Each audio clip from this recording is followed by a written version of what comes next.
आप सभी का स्वागत है फिर से मेरे YouTube चैनल पर। और आज की इस वीडियो में लोग बात करने वाले हैं सुरेंद्र चौधरी द्वारा लिखा गया एक आलोचनात्मक निबंध के ऊपर, जिसका नाम है कहानी की पाठ प्रक्रिया, कथा के स्तरों का प्रश्न।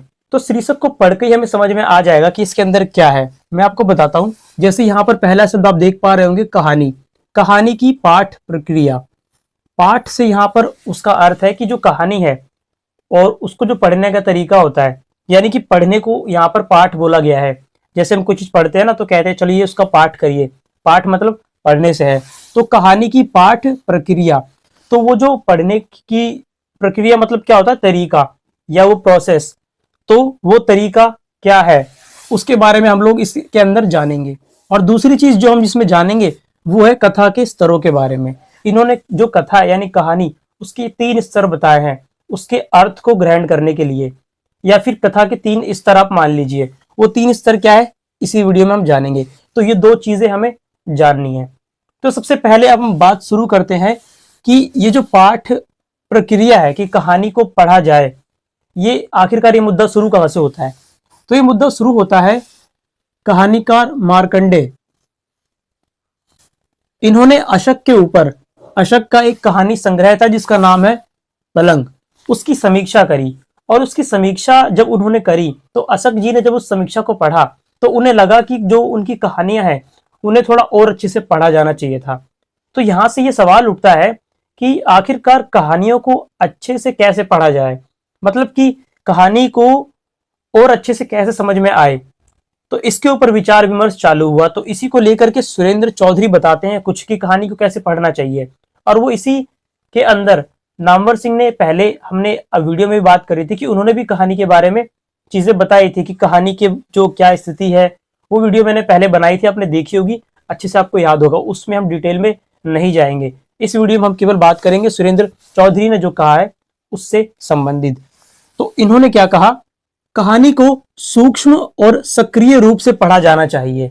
यानी कहानी अभी जो पढ़ी जा रही है वो उस तरीके से नहीं पढ़ी जा रही जिस तरीके से कहानी को पढ़ना चाहिए। इससे पहले हमने जिस वीडियो में बात करी थी वहां था कि कहानी का क्या महत्व है। अब यहां पर हम बात कर रहे हैं कि कहानी को कैसे पढ़ा जाना चाहिए। तो नामवर सिंह ने भी कुछ चीजें कही है, तो उसका जिक्र भी इसके अंदर आता है कि नामवर सिंह भी कहते हैं कि कहानी को जो पढ़ते हैं जिस तरीके से, वो तरीका क्या है, असाहित्यिक है। चाहे वो कोई पेशेवर पाठक हो, चाहे नॉर्मली ऐसे ही पढ़ने वाला हो। आगे चौधरी जी नामवर सिंह की कुछ बातों से वो सहमत होते हैं और कुछ बातों से असहमत होते हैं। उनकी कुछ बातों की आलोचना करते हैं।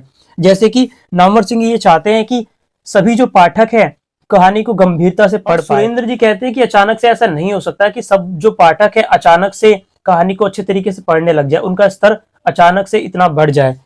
ऐसी ही कई तरीके की आलोचना वो उनकी करते हैं। आप जब पढ़ेंगे तो आपको और अच्छे से उसमें पता चलेगा। सुरेंद्र चौधरी जिस बात से सहमत होते हैं वो बात है कि आजकल के जो अधिकांश पाठक है वो समय काटने के लिए क्या है, कहानी को पढ़ते हैं, और मनोरंजन के लिए और या फिर नींद लेने के लिए कहानी को पढ़ते हैं। इस बात से वो क्या है, नामवर जी की सहमत है कि कहानी को उतने अच्छे से नहीं पढ़ा जाता जितनी अच्छे से उसे पढ़ा जाना चाहिए था। आगे वो यही बताते हैं कि कहानी को कैसे पढ़ा जाना चाहिए। उससे पहले हम ये जान लेते हैं कि आजकल की जो कहानियां हैं उसको सही से पढ़ने की जरूरत आखिरकार क्यों है। क्योंकि आजकल की जो कहानियां है वो थोड़ी क्या है, कठिन और जटिल हो चुकी है।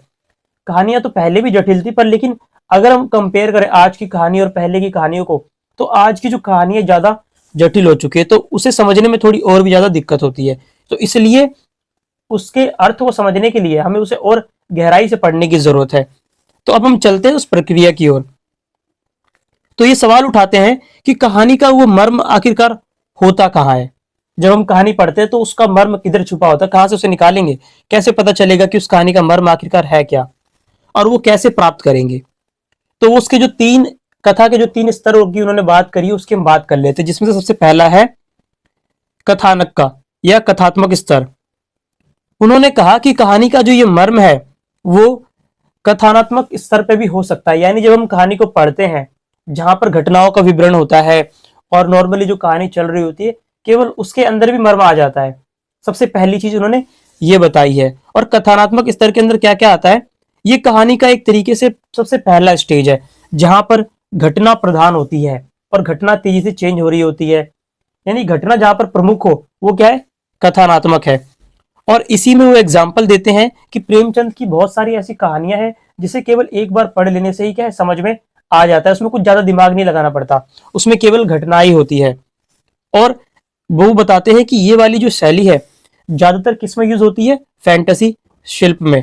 इसके बाद कहानी का जो अगला और सबसे महत्वपूर्ण स्तर आता है वो है भावनात्मक स्तर। इसे आप दूसरा स्तर भी कह सकते हैं कि जब कहानी, आजकल की जो कहानियां है वो इसी प्रकार की होती है जहां पर हम केवल उसको केवल पढ़ लेंगे तो उससे क्या है कहानी का अर्थ स्पष्ट नहीं होता है। कहानी का अर्थ स्पष्ट होता है उसके भावनात्मक मूल्यों में। जब तक हम उसे नहीं समझेंगे हमें समझ में वो चीजें नहीं आती, केवल घटनाओं को पढ़ लेने से समझ में नहीं आती है। उदाहरण के लिए आप आगे की कहानी को ले सकते हैं, जैनेंद्र की कहानियां देख सकते हैं, निर्मल वर्मा की कहानी देख सकते हैं, मोहन राकेश की। इनकी कहानियों को जब आप पढ़ेंगे तो आप पाएंगे कि कहानी को पढ़ने के बाद जैसे कोई कि कहानी क्यों लिखी गई है, क्या उद्देश्य है कहानी का, क्या बताना चाह रही है कहानी, ये समझ में नहीं आता।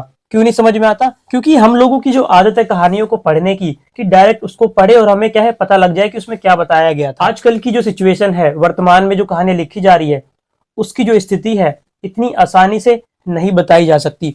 उसके लिए इन्होंने गहन शिल्पों का उपयोग किया है। और जिन लोगों को इनकी कहानियां समझ में नहीं आती वो सामान्यतः क्या करते हैं, वो लोग इसे प्रतीकात्मक घोषित कर देते हैं, रहस्यात्मक मान लेते हैं और कह देते हैं कि ये पढ़ने लायक ही नहीं है, ये कहानी है ही नहीं। तो उनको कोई मजा नहीं आता इस तरह की कहानी को पढ़ने में, क्योंकि उनकी जो रुचि है इस तरीके की सामान्यता, मैंने कहा ना कि गहन रूप से कहानियों को पढ़ते नहीं है, तो उन लोगों को इनकी कहानियां बोरिंग लगती है और समझ में भी नहीं आती है। परंतु असली जो कहानी है वो अब जो वास्तविकता को जो बयां करती है, हमारी जो अब की स्थिति है उसको जो अच्छे से बताती है, वो यही वाली कहानियां हैं। और ये वाली कहानियां हमें जब तक समझ में नहीं आएगी जब तक हम क्या है उसके भावनात्मक स्तर को नहीं जान लेते। और ये भावनात्मक स्तर हम कैसे जान पाएंगे?